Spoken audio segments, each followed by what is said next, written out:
আজ আপনাদের সাথে শেয়ার করব এক সুস্বাদু লঙ্কার আচার, সেই মেলায় বিক্রি হওয়া লঙ্কার আচারটা, যা আপনারা খুব সহজেই বাড়িতে বানিয়ে নিতে পারেন।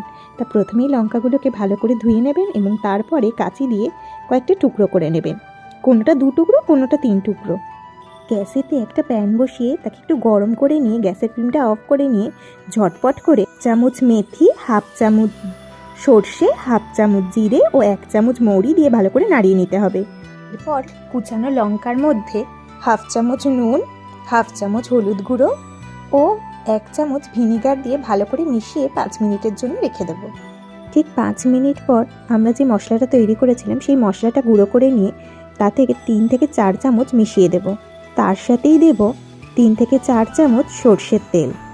এইভাবে আপনারাও তৈরি করে ফেলতে পারেন বাড়িতে খুব সহজে এই মেলার মতো লঙ্কার আচার।